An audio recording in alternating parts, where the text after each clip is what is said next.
semiotika itu secara umum itu ilmu yang mempelajarin kehidupan tanda-tanda dalam masyarakat. Dapat dibayangkan ia akan menjadi bagian dari psikologi sosial dan karenanya juga bagian dari psikologi umum. Saya akan menyebutnya semiologi dari bahasa Yunani, semion tanda. Semiologi akan menunjukkan hal-hal yang membangun tanda-tanda dan hukum-hukum yang mengaturnya. Ferdinand de Saussure 1867 sampai 1912. Menarik juga pembahasannya.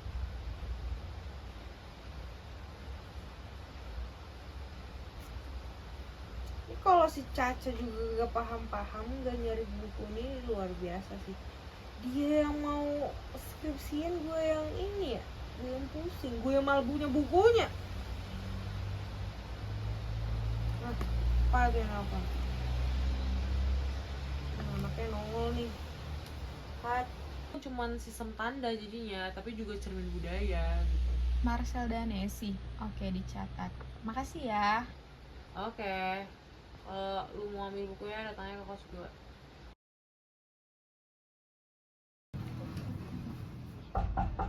Hai. Hai. Nggak dibales. Hai. Hai. Hai.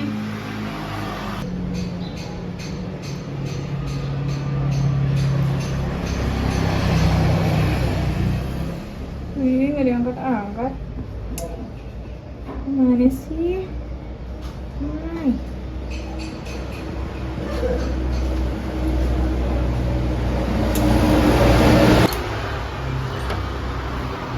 Mau pecah. Kuping aku ini mau pecah. Ada apa? Rau. Ada apa? Lu mau nulis? Lu bukan orang asing. Udah tinggal masuk. Ini gue juga lagi baca buku semiotika yang sesuai dengan tulisanmu. Betul? Yes. Let's go.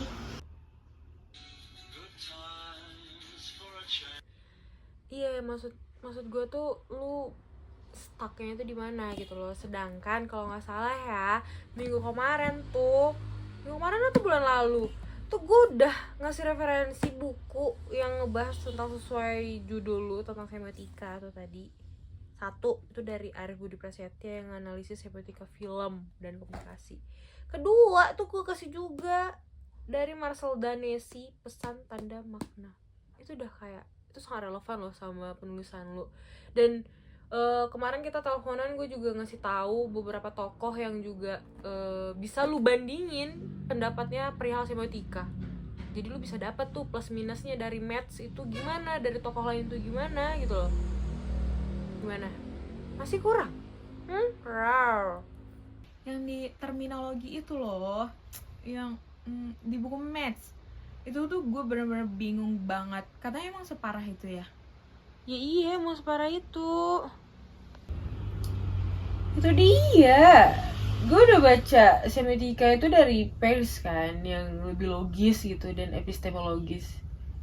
Semiologi itu kan dari Saussure yang strukturalis gitu. Tapi lu sadar kan kalau maths itu jelas ngikut Saussure, ya enggak? Nah, itu kan lu berarti baca dari buku yang gue kasih. Karena dia tuh nyari kode di film itu ya, Cak. Itu kayak nyari harta karun. Cuman ya lu jangan terlalu terpaku sama struktur, karena film itu kan dinamis. Gue tahu, Nay. Tapi kan tulisan gue tentang maths. Otomatis gue harus memperkuat teori gue tentang maths dong, gak bisa yang lain. Ya, terus masalahnya di mana? Kan gue udah berusaha ngebantuin nih gitu loh. Ini nih soal aparatus. Mereka bilang terjemahannya bikin bingung. Baudry sama maths pakai istilah itu dengan beda. Ya kan kalau Baudry itu kan ngebedain basic aparatus sama dispositif. Yang satu soal teknologi, yang satunya lagi soal ideologi dan subjek. Itu udah jelas beda dong. Gue tahu, Nay. Tapi kan tulisan gue tentang maths. Otomatis gue harus memperkuat teori gue tentang maths dong, gak bisa yang lain. Iya betul juga, tapi Match itu kayak bunglon. Selain gue bilang dia tuh kayak labirin, dia tuh kayak bunglon. Kenapa? Dia adaptasi teori-teori sesuai ke kepentingan dia pribadi. Tapi coba gini deh, ingat aja Match itu awalnya pengen bikin film jadi ilmiah, makanya dia pinjem banyak dari ini kan, dari linguistik atau psikoanalisis gitu, kemarin dari teori-teori orang lah gitu.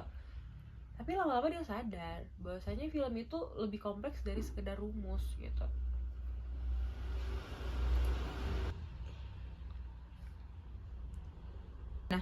Kadang dia pakai buat teknologi kayak kamera, di buku terakhirnya malah gitu.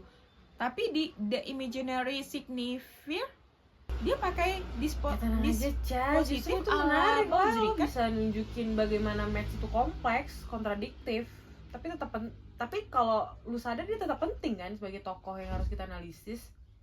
Jadi gue harus gimana? Gue nggak mungkin nulis tentang kebingungan terminologisnya Maths kan?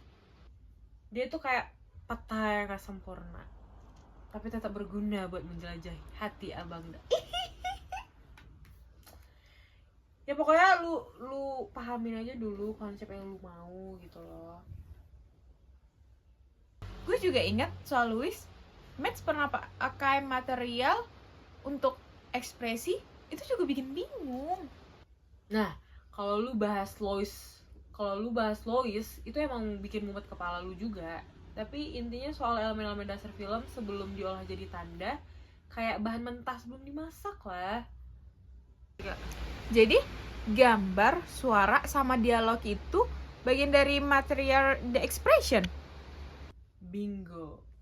Match tertarik bagaimana elemen-elemen itu kayak apa namanya? Kayak distrukturkan jadi kode-kode sinematik.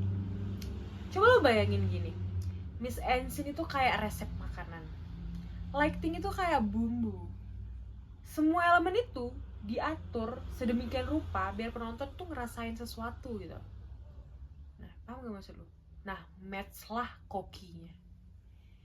Hasil masakannya, ya itu kita yang ngerasain gimana. Tapi Match itu tahu bumbu-bumbu apa aja yang harus dipakai, teknik masak apa yang juga yang harus dia kuasain gitu loh. Ya pokoknya gitu aja, masa gitu doang, kagak kelar-kelar pembahasan kita perihal itu. Tapi lo bener-bener harus ngebandingin Match itu sama teoritikus yang lain sih, biar supaya penulisan lo itu lebih ya, kan tadi lo minta perbandingan nih sama dari si Christian Match ini sama ahli tokoh lain lah semiotika kan. Gue bantu cariin deh ya. Yang terkenal itu Roland Barthes, mitos dan konotasi sih yang dibahas. Cuman membangun kerangka semiotika film yang mempertimbangkan denotasi, makna literal, dan konotasi, makna simbolik tadi, tetapi lebih menekankan pada struktur dan kode-kode sinematik yang mendasari makna menurut si Match. Sedangkan Barthes bilang apa? Mengembangkan analisis mitos yang berfokus pada bagaimana budaya populer menciptakan makna melalui konotasi dan simbol. Barthes itu lebih menekankan pada interpretasi budaya dan ideologis dari tanda. Mirip-mirip sama buku Marcel apa gitu, Marcel Danesi kalau nggak salah. Mirip sih. Bisa juga kalau mau itu sama Match sama Anne Goliath Letty, gambar vs naratif. Yang dimana Match itu bilang semiotika strukturalis, berusaha memahami bagaimana elemen-elemen visual dan naratif dalam film berfungsi sebagai sistem tanda yang terorganisasi. Maksudnya itu kayak semua yang ada di in frame itu memiliki makna kalau dari Match. Sedangkan Goliath Letty menyelidiki hubungan antar gambar dan narasi. mempertimbangkan apakah film lebih dominan sebagai medium visual atau sebagai medium penceritaan.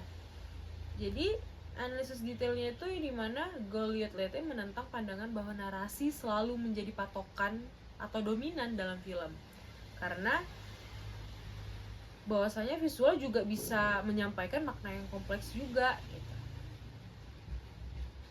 Ya bubuih nih mulut gue ya, kalau nggak paham juga raw, lu yang gue raw. Ya tapi kan mau gimana pun gue harus tetap ngekritik Match Nay, karena dia tuh terlalu struktural loh. Dia nggak memperhatikan politik, nggak memperhatikan budaya, nggak memperhatikan sosial. Match itu nggak memperhatikan itu. Nih ya, lu catat ya, misalnya gini, Match itu kan fokusnya kan ke kode. Nah, ada tokoh yang namanya Laura Mulvey, itu nunjukin kode-kode itu gak netral. Ada bias gendernya, ada male gaze yang dirasain yang lebih dominan gitu. Terus ingat Edward Said nggak? Yang dia ngasih tahu kalau representasi itu selalu politis. Ingat nggak? Film tentang Timur Tengah nggak bisa dianalisis cuma dari struktur visualnya, Cak, tapi juga dari sejarah kolonial dan kekuasaan. Lu banting juga, raw. Lanjut. Atau coba lu bandingin sama Walter Benjamin, yang dimana Match nyari struktur, Benjamin malah ngomongin hilangnya aura dalam film karena reproduksi mekanis. Beda banget kan mereka berdua. Tiga. Lo kok pinter sih, Nay? Nggak jelas pinter lah, namanya gue walking encyclopedia teori film. Ingat juga nggak, Match itu kan awalnya terinspirasi dari Saussure dan Levi-Strauss, yang pokoknya struktural abis lah gitu kan. Tapi coba lu bandingin beliau pada itu sama Derrida, kalau nggak salah, Derrida, yang dimana Tante tuh ngedekonstruksi semua struktur itu. Match nyari kepastian, Derrida malah nunjukin ketidakpastian. Ya, begitulah wanita. Pokoknya gitu ya. Gue mah santai aja ngebantu lu, asal lu jangan lupa traktir gue es americano seperti biasa. Dan lu kerjain aja, ntar kalau ada apa lu tanya, atau lu kagak bawa laptop untuk bimbingan sama gue, pakai laptop gue aja. Oke. Gue udah dapet banyak toko nih. Lo emang yang terbaik deh. Ntar lo sabar ya, ntar lagi penjelasannya gue catat dulu biar gue nggak lupa lagi. Oke?